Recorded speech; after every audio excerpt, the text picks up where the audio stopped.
Bu qısa videoda bir həndəsə sualının izahını öyrənirik. 9-cu sinif buraxılış tipli sualdır. 9-cu sinif buraxılış tipli desəm də buna bənzər 11-ci sinif, bu il 11-ci sinif 2025 dim buraxılış suallarında da buna bənzər bir sual düşmüşdü. Baxırıq 12-ci suala. Düz bucaqlı üç bucaqda S təpəsindən çəkilmiş SH bizə hündürlükdür. Deməli 12-ci sualdakı SH hündürlük olduğunu deyir. Burada deyir ki, çəkilən hündürlükdür. Deməli SH hündürlükdür. Baxırıq 8-ci sinif dərsliyində olan düsturlara, onlardan istifadə edəcəyik.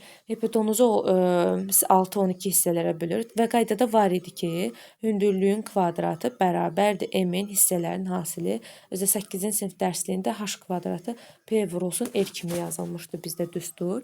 O zaman yazacağıq ch-ın kvadratı bərabərdir ah hissəsi vurulsun hb hissəsi.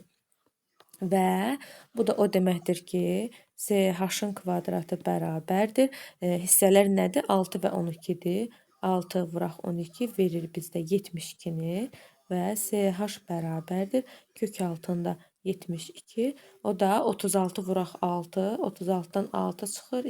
2 qalır içəridə. Yəni doğru cavab olur. 6 kök altında 2 santimetr.